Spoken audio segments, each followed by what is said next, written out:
Thank you for joining us for our second, not post-pandemic, but post-getting towards the end of the pandemic, live. We're probably going to move the location, although it's really worked out well. If you haven't seen, we have a lot of space. We're glad we have folks here. We're glad we have folks safely spaced and with great parking by downtown. But we also are considering some other options for where to resume live as we go into this new world of post-pandemic. Today's speaker, Lise Olsen, I'm going to share a little bit about what she's going to share with you. If you're here, she has books for sale out there. And I was just visiting with her beforehand. She has the opportunity and is actually going to be doing another book signing and presentation up in Austin. We're very fortunate that with someone so much in demand is able to visit with us today. But before I do that, and before I talk about kind of the other things on tap, I'd like to have Nicole Peterson talk a little bit about a CLE online that she's got going that we're helping out on. Thank you. So HCDP is looking for attorneys to volunteer to review candidate filings. The filing period begins November 13th, and HCDP is hoping to have attorneys who can look through the filings for any obvious errors when candidates come and bring in their filing papers. Jerry Bernberg is going to train anyone who can volunteer. He has 2 Zoom CLEs next week. Tuesday at 6 and Wednesday at noon. They're the same. He's offering it twice to accommodate as many people's schedules as possible. And after you take the training, we will give you the opportunity to sign up for a shift at HCDP to come down while candidates drop off their filing papers to review them. So I hope to see as many of you there as possible. Thank you. Thank you, Nicole. So as with all our other events, you can register for that online at the Facebook site. Our new website is, I think we're at 99% good to go, and you'll have an opportunity to also register there. If you haven't, whether you're online or live, renewed your membership, please do so. It's very easy, and that enables us to make sure that you're on our mailing list for both the CLEs online and not. Right now, at this point, we've already got a pretty good lineup for our going into the spring CLEs. And like I said, whether you're joining us virtually from across the state or here live, we know that the CLEs that we've been able to put on have made a big difference in kind of keeping people engaged as Democratic lawyers, both in Houston and statewide. And thank you also for the Texas Democratic lawyers who are joining us as well. So our speaker, now that she's coming back in the room, Lise Olsen is someone I've known for quite a long time. And as she mentioned at one of her book signings, we have a lot in common. She's from the Midwest. I married a Midwesterner. Her husband is probably as active socially as mine, which means she'll never be at this event either. But what's interesting about what she's going to talk about today is the amount of work that went into it. And I've had a chance to actually read her book, Code of Silence, which usually we hear about applied to police officers and the way they kind of make sure that misconduct within their ranks stays within their ranks with a code of silence.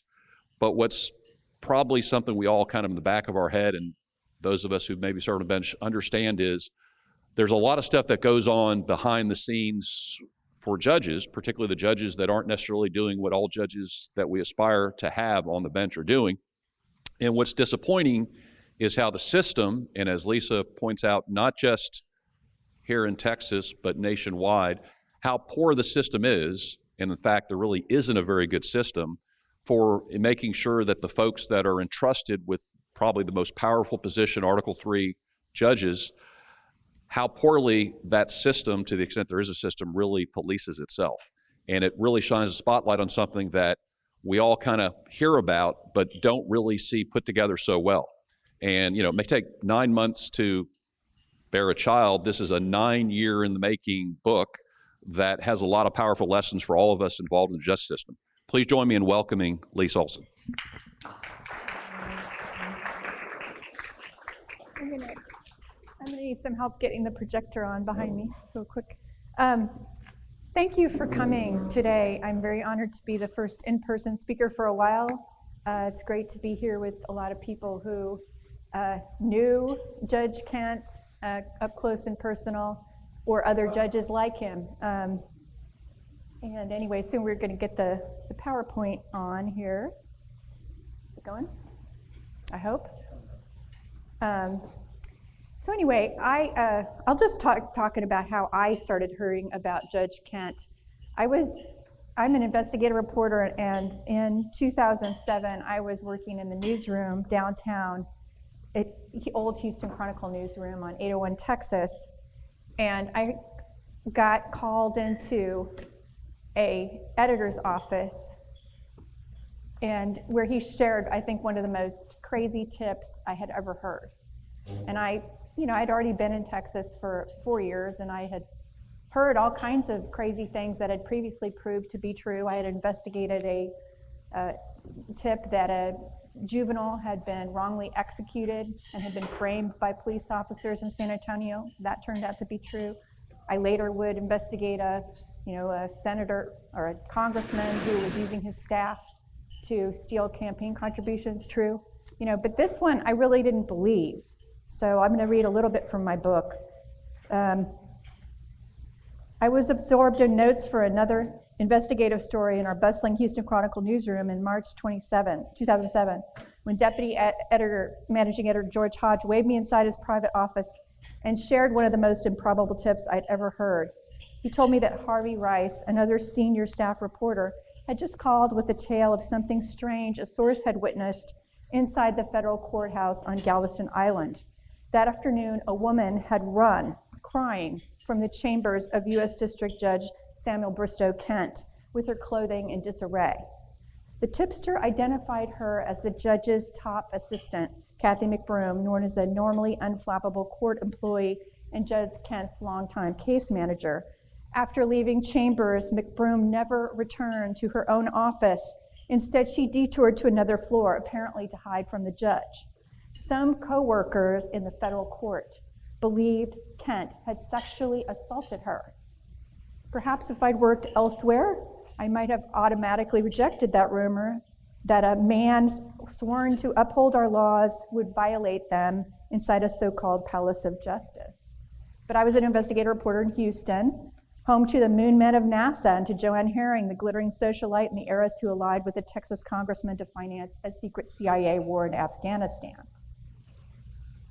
Skyscrapers near our downtown newsroom had formerly housed the swaggering swindler kings of Enron before their empire fell to flawed.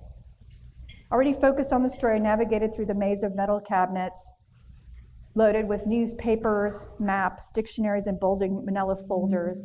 The fire inspector always wanted to shut down the Chronicle. I plopped down at my desk and kept my voice low as I called Rice to follow up. This was such a sensitive subject, I didn't want even our colleagues to overhear. He lived on Galveston and was well connected there in the courts, but before coming to Texas, he'd worked for the Clarion Ledger in Mississippi. During his time in Jackson, Rice told me he'd been assigned to investigate rumors involving another powerful jurist named Walter Nixon, no relation to the president. Nixon, rumor had it, had quietly accepted a bribe to help a business friend's associate son beat drug charges. Rice tracked down sources and ferreted out documents, and Nixon beat the rap for bribery, but went to prison for perjury. But then he had refused to resign and continued to collect his judicial pay behind bars. Rice had just alerted me to the unusual level of power we were confronting. As you all know, Federal Circuit and District Judges Sanchez, Kent, and Nixon are appointed for life under Article 3 of the Constitution, and they cannot be removed from office by anything less than impeachment by the U.S. House of Representatives and removal by the Senate. Nixon was one of 3 federal judges who had been impeached and removed in the 80s. No other federal judge had been impeached or removed since. Even if Kent had sexually assaulted an employee, I wondered how could we possibly confirm it?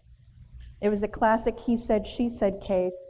Kent wasn't going to talk, and McBroom seemed to have vanished. In fact, what had happened is McBroom had filed a complaint under, now we've got it, crooked. Can we straighten it? No? All right, you have to go like this the whole time. So under this 80 law, how many of you have heard of this law, the Judicial Conduct and Disability Act? So Cathy McBroom, a federal court employee, had never heard of this law. She did not know, actually, that she had a right to complain about the federal judge, even when this happened to her. Kate, complaints under this system are kept completely secret. Most of them are never investigated. The chief judge of each circuit acts as a gatekeeper and decides whether or not to investigate a complaint from someone like Cathy McBroom. Then they oversee the investigatory committees. They decide whether to hire anyone else, and they do it on top of their regular circuit duties, and all their reports that they do are kept secret. This is a really secret system. In this case and in other cases, the court employees were cautioned not to talk about this at all. And even those who make complaints, like Cathy McBroom did, are not allowed to see the judge's responses to their complaint or rebut them. If there is a hearing, which there was in Kent's case, it was held secretly in New Orleans. Members of the Judicial Council heard evidence and voted secretly on whether to discipline him or not. And Cathy McBroom and her attorney were not allowed to make a presentation there.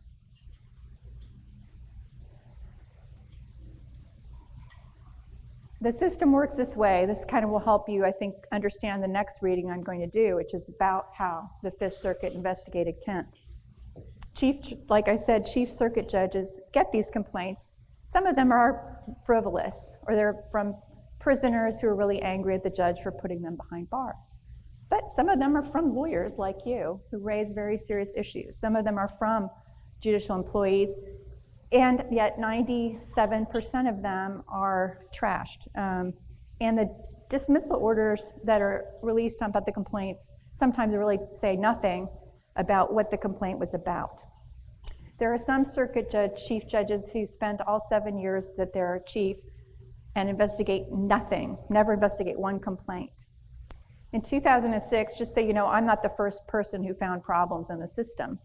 A committee led by Justice Breyer found that a number of the high-profile complaints had been botched by the judges in the secret system.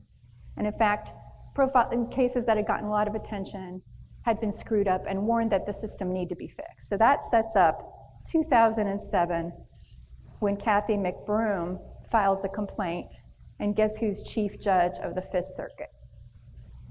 Edith Jones. So Judge Edith Holland Jones is remembered, I think, in part nationally as a person who was nominated for the Supreme Court, but was considered too ultra-conservative, even by the Bushes, who were the people who considered her. At one point in a sexual harassment case, is that my phone? Yeah, that's yours.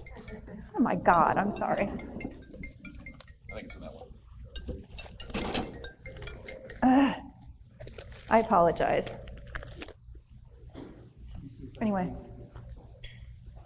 so Judge Jones was known as somebody, I'd say, instead of a climate change denier, she was a sexual harassment denier. She really did not like sexual harassment cases. She had made speeches about it.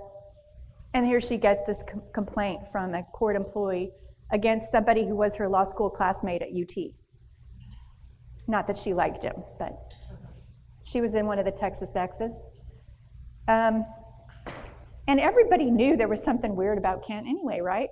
I mean, many of you who knew him knew there was something weird about him, and a lot of people made jokes about people like Kent who were bullies on the bench, right? In fact, there's a song. Can we play the song? There's a song that a bunch of lawyers in Austin that says in my book too, I got permission. Imagine me as God, I do. I think about it day and night. It feels so right to be a federal district judge. I know that I'm appointed forever. Everybody sing along. I was anointed by the president. A revelation told That's good. that I was heaven. But you can look it up on YouTube. It's a good song. So for years, District Judge King Kent, he called himself King Kent, here's Same Kent, I'll fix that, had been not only somebody who lawyers knew as a bully, but also who was quoted nationwide for some of the opinions he had written that people considered funny. And this is one of them where I think people will remember. where he was describing attorneys as crafting their pleadings entirely in crayon on backsides of gravy-stained paper placemats. He was ridiculing two attorneys who in fact were very good attorneys, who he knew personally. And he was doing it in a case in which the other side, the attorney, was one of his best friends. So this thing that everyone was laughing about was really actually an indication of a bigger problem. And I think really it's a red flag. I mean, if you look at people who research sexual harassment and other kinds of harassment, somebody who's a bully in public is very likely to also be a bully in private, abusing their power in private. And that certainly was the case of Sam Kent. So the issue of robitis, black robe disease, is something I think people make fun of, but it's a serious issue. Back in the late 90s, a whole group of prosecutors and defense attorneys got together in Fort Worth and filed a complaint against Judge McBride, who was eventually reprimanded. It was a very rare occasion when both sides of the aisle came together. And after the hearing, one of them said in an interview that he was an equal opportunity tyrant. But that kind of thing where members of the bar join together and file a complaint is pretty unusual. And unfortunately, a lot of these bullies on the bench just stay there. And that's kind of what happened to Kent. I mean, deeper signs, the public signs of abuse of power were a symptom of much deeper problems that were hidden behind the doors of his chambers. So the Fifth Circuit did investigate. I was trying to investigate. I couldn't talk to anybody. I found plenty of people like you who had stories about Kent.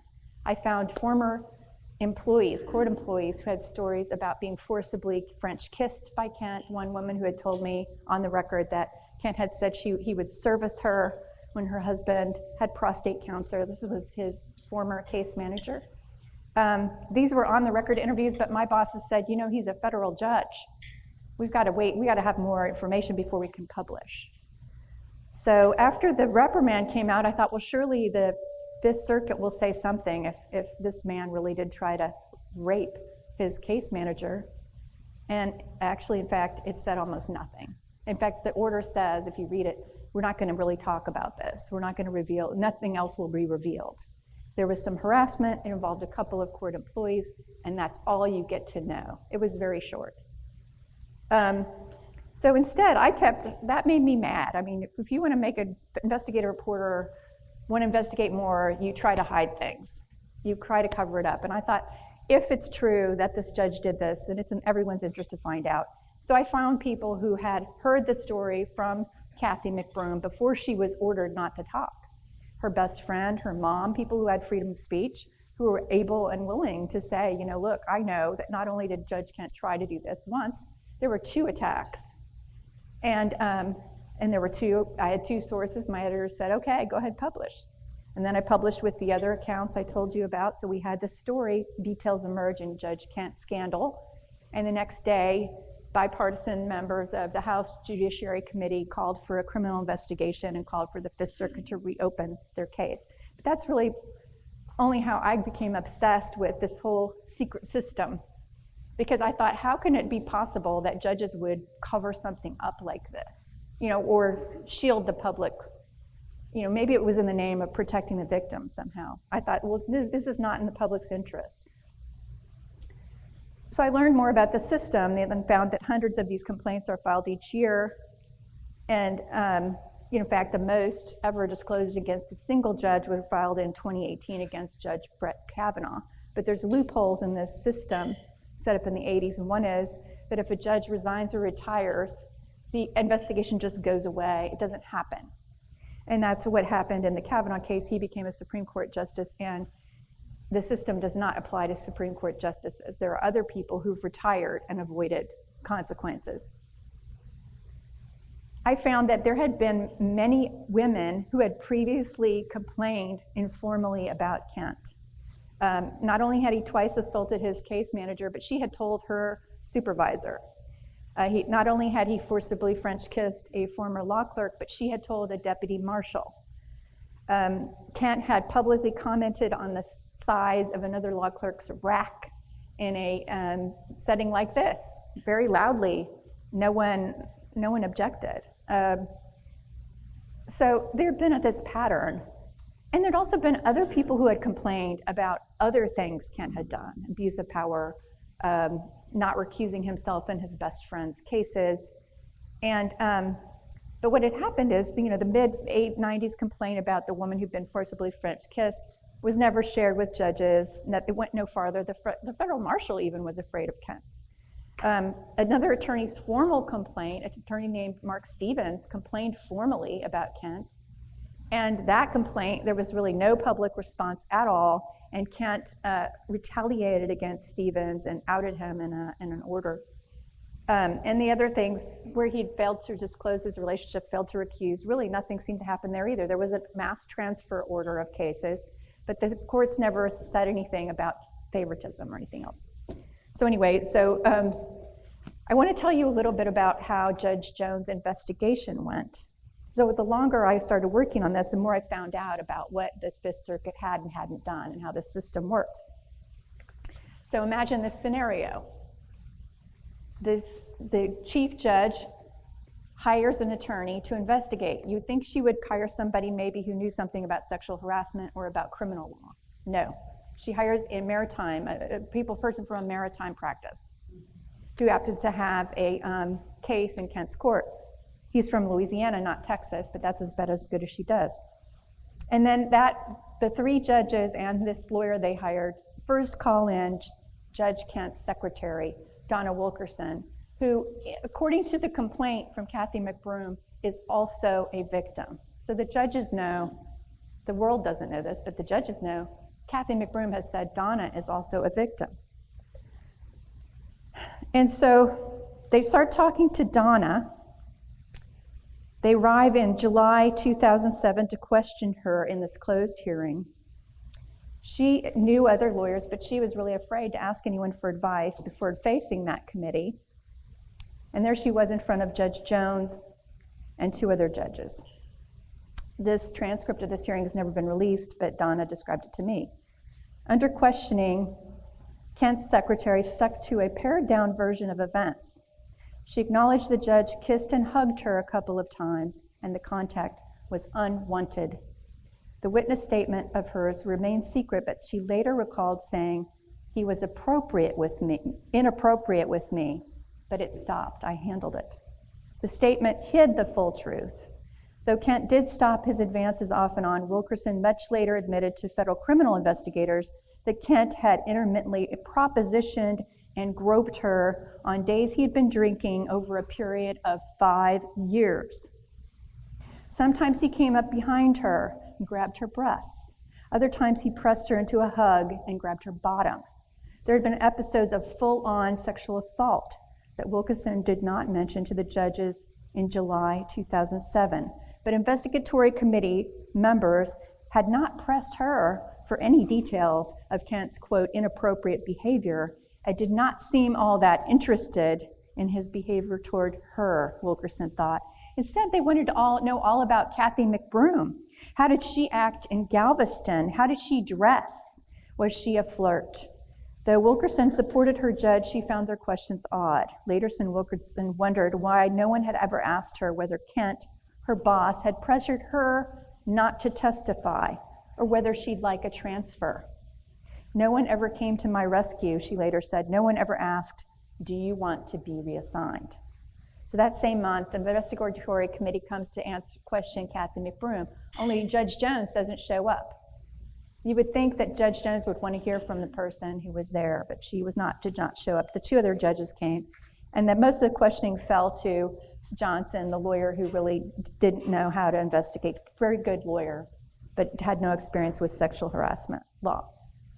So they come in to the Hyatt, and they start to question Cathy and her husband.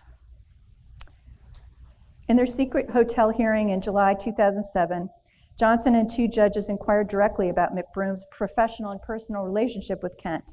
They wanted her to describe the outfits she wore to work and to exercise. Were her clothes revealing?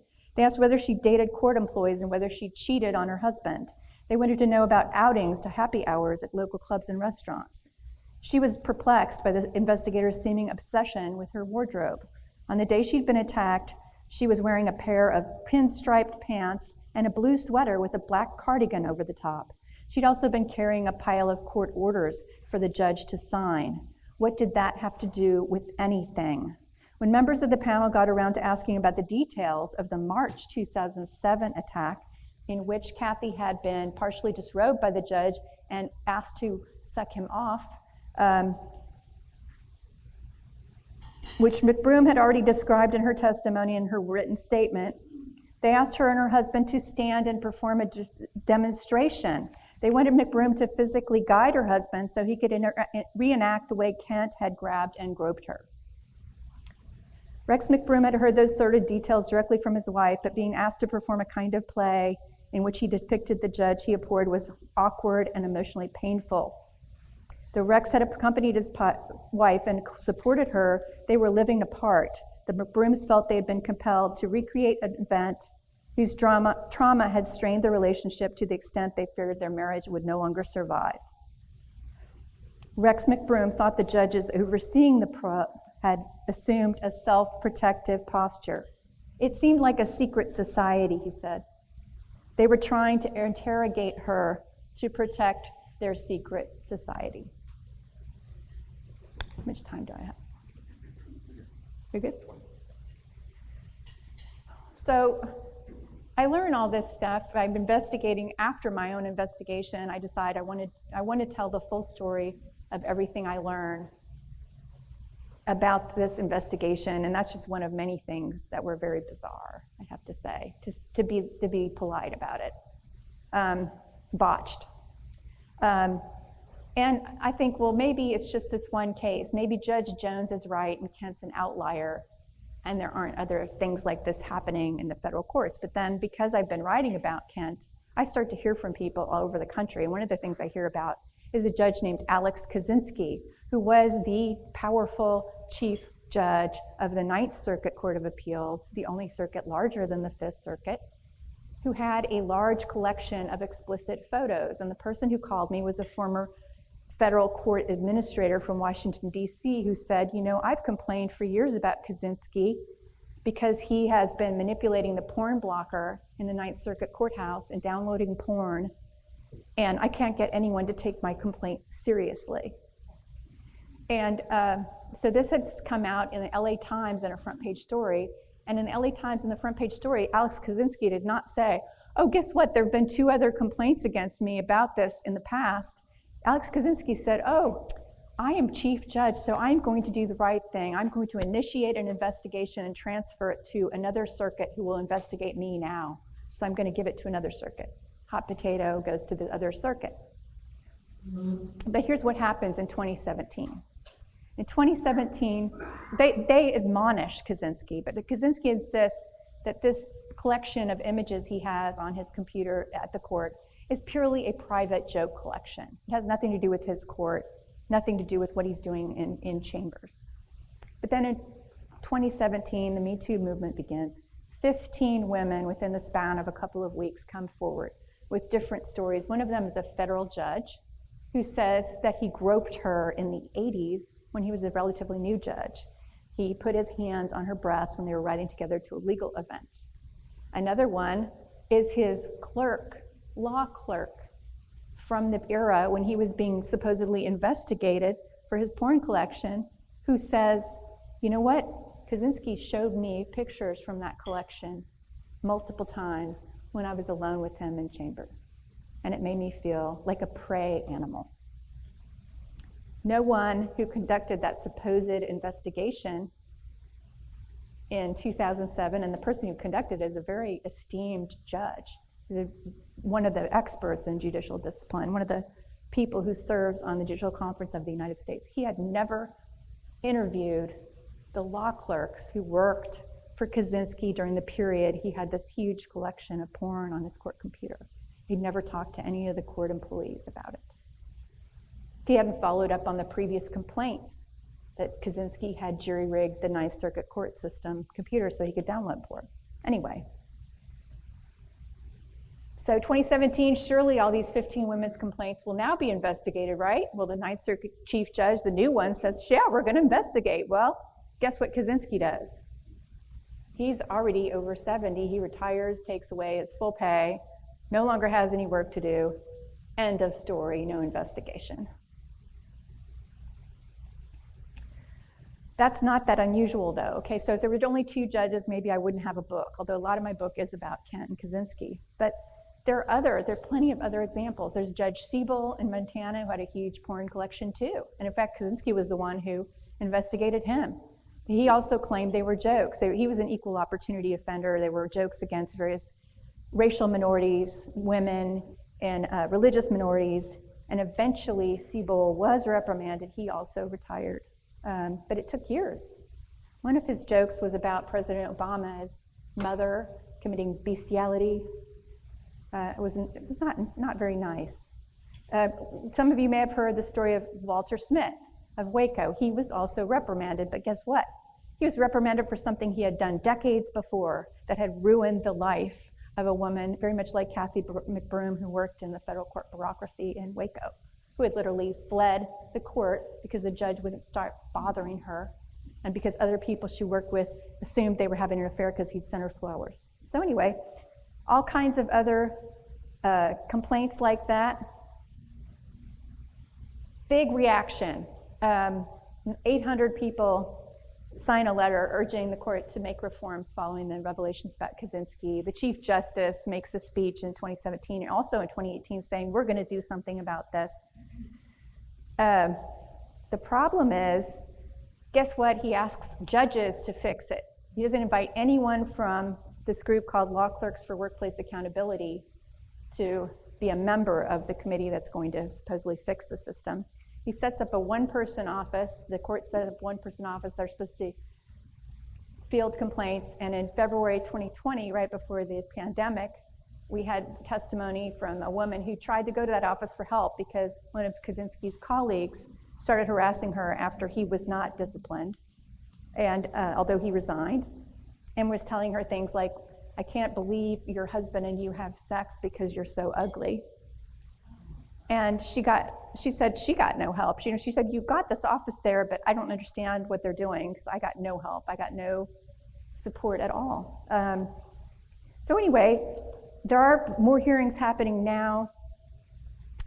There's a proposal from Fix the Courts and some members of Law Clerks for Workplace Accountability to, for the first time, require the judiciary to follow the same sexual harassment rules that other workplaces do nationwide.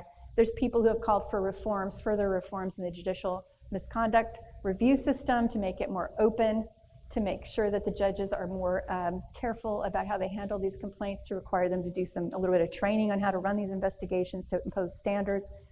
There's also now talk because of the Wall Street Journal article recently, which showed that judges also, including Kent did this, often fail to disclose their conflicts of interest or recuse themselves in cases.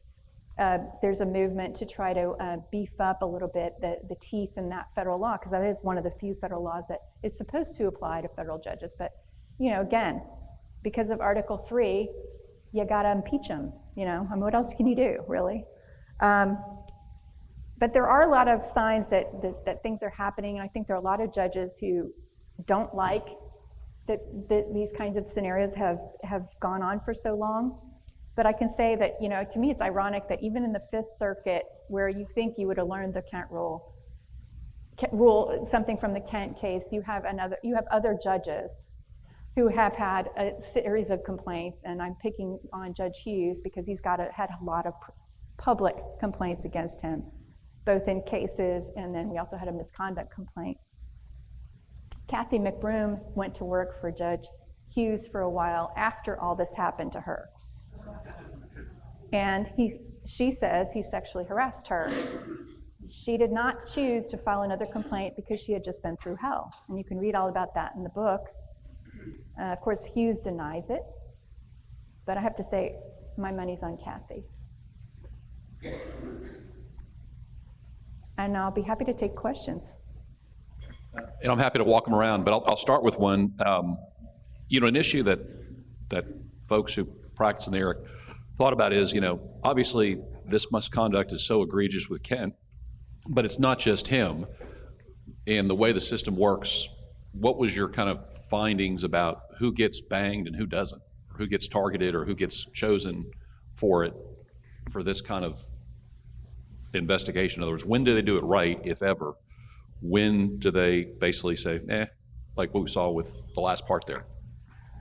Well, I think partly it depends on the chief judge, and the book, I tried to be fair to Judge Jones because, interestingly, in 2007, Judge Jones was also credited with running what a lot of people thought was a very good investigation of another judge who was not accused of sexual misconduct. He was accused of corruption, Judge Tom Porteous of New Orleans, who was, like Ken, an alcoholic, but he was also a gambling addict, and he had been disclosing a lot of stuff. But he had no friends, really. I mean, he had alienated a lot of people.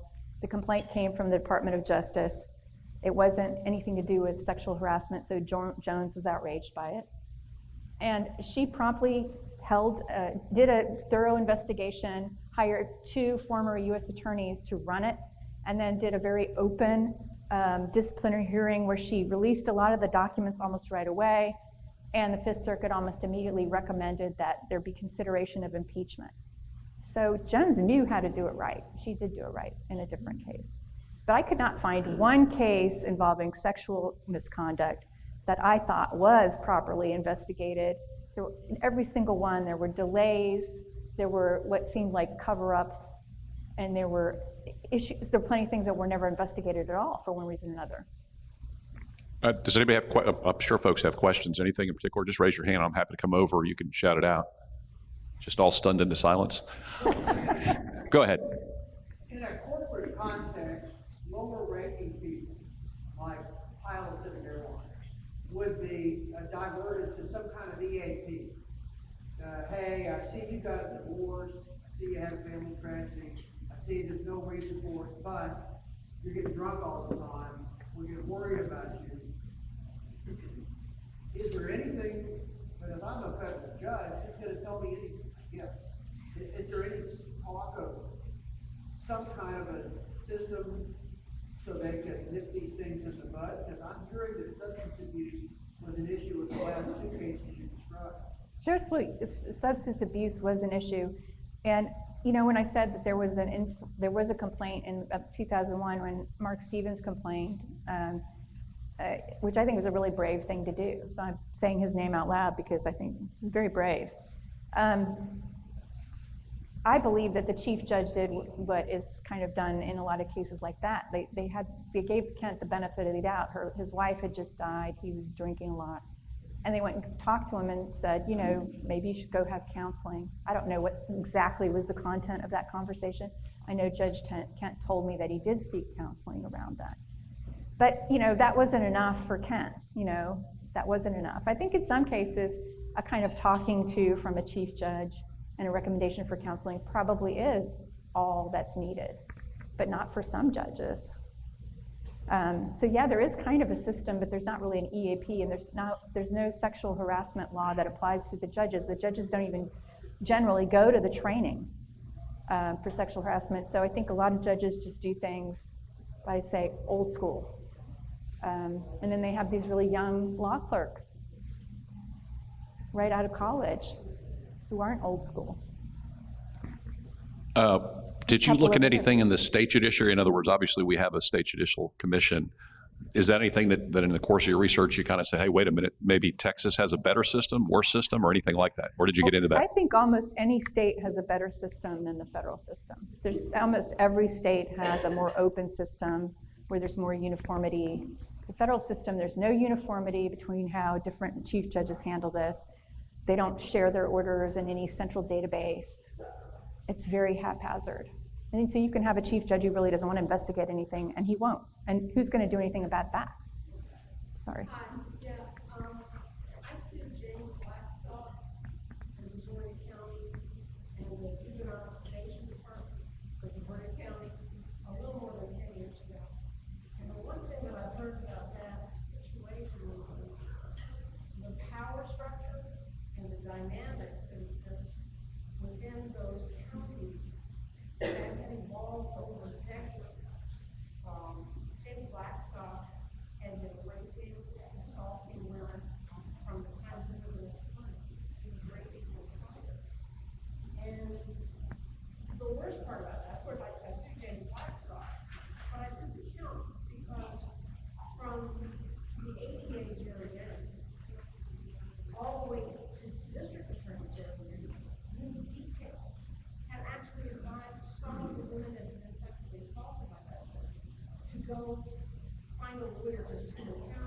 Yeah. And then she becomes the district attorney and tries to sweep that all under the rug. And then, the mail's from the crazy ones, EEOC running down the court. Right, but here you have no EEOC and you can't sue the federal government, No, right? that, but Yeah. to the question about the state system, that was a massive effort of federal agencies. The lawyers like myself, lawyers like Marty Cowles and Todd Slogan, suing and pressing hard with the Commission on Judicial Conduct to actually take action. Well, I agree with you that it can be very, very hard, even on the state level, but think about this. In our history, 15 judges have been impeached. 15. I'm talking since 1776. So it's pretty hard. Yeah. Oh, yeah, sorry. You, here. I'll go ahead and toss that. Thank you very much. I will hear you online. I'm online. I have to watch, right? I have two questions, actually. I had the pleasure of seeing Judge Kent in action about 6 months after he was appointed. And it was in a conference that the patent lawyers had somewhere, either in Galveston or somewhere. The guy was so obnoxious, that was sickening. Yet, the people surrounding him, the lawyers who were in the panel, they were laughing at his jokes. They were laughing at his obnoxious behavior, his other kind of bravado comments. And I remember sitting there and I was saying, who is this obnoxious person? And I would never want to be in his court. The thing that bothered me the most was the lawyers who were sitting there by laughing, by thinking that was cute. I thought they were enabling his bad behavior. In your process, in your investigation, did you find out that lawyers directly or indirectly enabled him to also do the sexual harassment and other things? In other words, I'm not going to say some lawyer said, hey, go ahead and sexually harass, but lawyers were possibly aware of it. And the second question is this. Yes, you can read about that in the book. Okay, okay, good. The answer is yes. Yeah, and the second question, well, you see, that's the thing. You talked about the difficulty you had. All the stuff is in our hands. I mean, if we ignore those things and we let you by yourself prosecute these things, then we're doing everybody injustice, because if it's not you, it's going to be somebody else. Now, the second thing is on this, doing favors for his friends. Okay, there was one name at one time that basically was published, and I think 80 cases were moved from his docket somewhere else. However, in the process, through the years, there are rumors that there are some other well-known people who were being favored by this judge. Did anybody investigate this stuff? Well, I mean, when the FBI investigated, and the book does cover what happened as far as I can tell, which I'm not privy to everything, in the criminal investigation, there was an investigation of all of those allegations, I think. In fact, I think the FBI was more interested in those allegations than they were in the allegations about the women initially. But at the end of the day, Kent was indicted for 5 counts of sexual crimes and 1 count of lying to the federal judiciary for this, in this secret investigation. And guess what he was convicted of? Do you remember? He was convicted of lying to his fellow federal judges. He had to admit, as part of the plea deal, that he had done all the things he had done. But of course, there was a lot more serious time associated with the sex crimes than there was with the perjury charge. So he spent a little bit over 2 years in prison, and then he was out. He's not on any sex offender list. He is disbarred. He was disbarred. Judge Nixon in Mississippi got back his law license, but so far Judge Kent has not. Are we done? No, we're still going. We got like 4 more minutes. Sorry, we're not letting you If out. you need to leave early, those books out there are signed, and that's Brazos Books out there. Okay, we'll shut down, but Thank you. here's a final question. Does anybody else have any questions? I don't want to shut it down. I just wanted to say that they're there if you need. Yeah. Continue, I have a curious question about Judge Kent. What actions he got indicted, he went to prison, and then did he lose his pension and everything? Well, he wasn't actually on the bench long enough to be vested in the pension program. He tried to apply for disability so that he could have retired with all of his pay, but Judge Jones didn't grant his disability request. He refused to resign initially when he went to prison. He was convicted of perjury and he went to prison. And that's when he was impeached because really people like Joan Sensenbrenner, who's now no longer in the Congress, were outraged that he would not resign and went ahead and did the whole rigmarole of getting impeachment through after he'd already been convicted and sent to prison. That was the only way to cut off his salary. He was making his salary in prison without any judicial duties. So having investigated for 9 years to write the book, investigating longer, you know, I think you noted in your last slide in your book, there's some focus on it, 2021. The Wall Street Journal article that just came out talked about the basically ignoring of the recusal conflict of interest. Optimistic or not?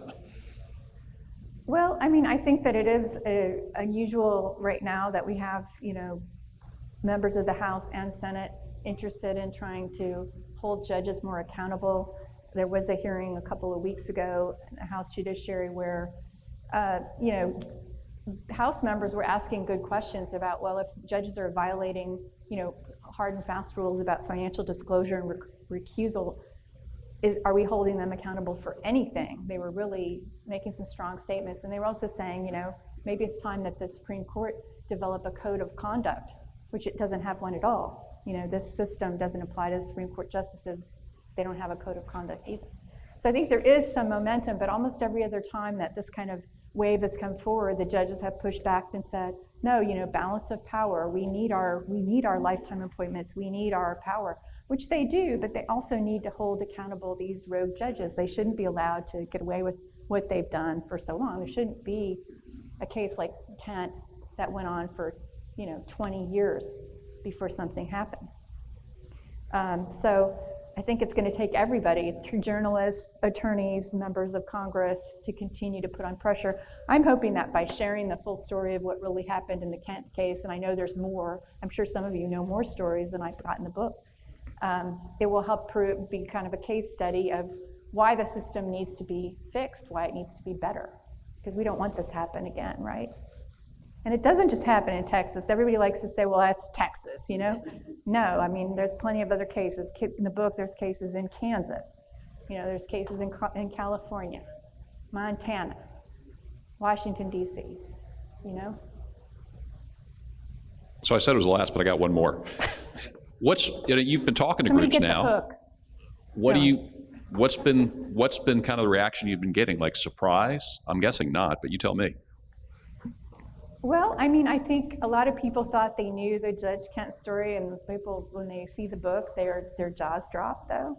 I mean, I think that a few people, even people who thought they knew it, didn't know it. And I think I've heard that there are judges who have read it and are talking about it. I'm hoping members of the House Judiciary Committee will read it and talk about it.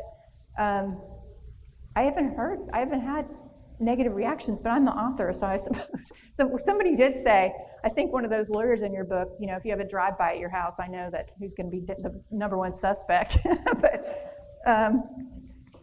I haven't really heard a lot of criticism. And I'm sure there's some things that could be more complete. You know, I'm eager, if anyone has other stories to share, I'm happy to add them to the paperback version. Thank you, Lise. Thank you for joining us today. And the books are out. Thank you for inviting me. Bookstore. So we're tentatively scheduled. We're going to try and do another live one, either here or another venue. Same event, Thursday, first Thursday of December. We have a pretty good lineup. Right now, we're 99% who it is, but I don't want to, because it's not 100%, tell it is. Jane? Oh, I apologize. Wednesday, December 3rd is when the next one's going to be. We're moved. Second? First. It's the first Wednesday, the 1st of December. Thank you, Jane. Yes, I'm going to just turn it over to Jane. And I don't have to leave for Austin right away, so if anybody wants to talk or get a book signed, I'll be back there. Thank you all very much. Or tell me anything else, I don't know. Thank you. We'll see you next month.